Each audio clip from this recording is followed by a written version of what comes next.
xatırladıram. Sosial yardım aldığınız zaman, yəni ki, əgər ev almışsınızsa, maşın almışsınızsa, yəni dəyərli olacaq. Əgər yox, etibarnamə və yaxud texniki pasport maşını atdan çıxartmışsınızsa, 12 ay gözləməlisiniz.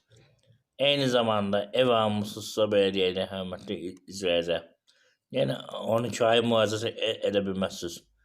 Əsas məsələdən biri bu.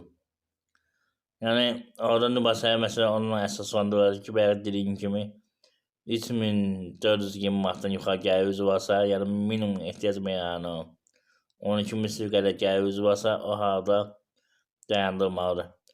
Hökumət də düşünür ki, əgər siz maşın almışsınızsa və yaxud maşın satmışsınızsa, mütləq həmin pul sizdə var.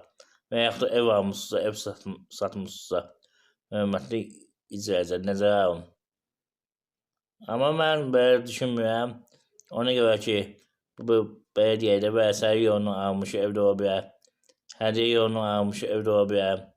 Ona görə düşünmürəm. Biraz qərarım düzgün olmadığını fikirləşirəm. Siz nə fikirləşirsiniz, hörmətli izləyicilər, yazın şərhliyəni görək. Mən belə düşünürəm şəxsən. Bir daha sonunda sizlə xahiş edirəm. YouTube kanalına abunə olun, videonu bəyənin, daha çox şəxsin xəbəri olsun mənim videolarıma.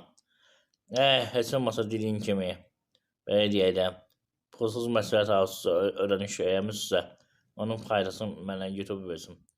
Hörmətli izləyicilər.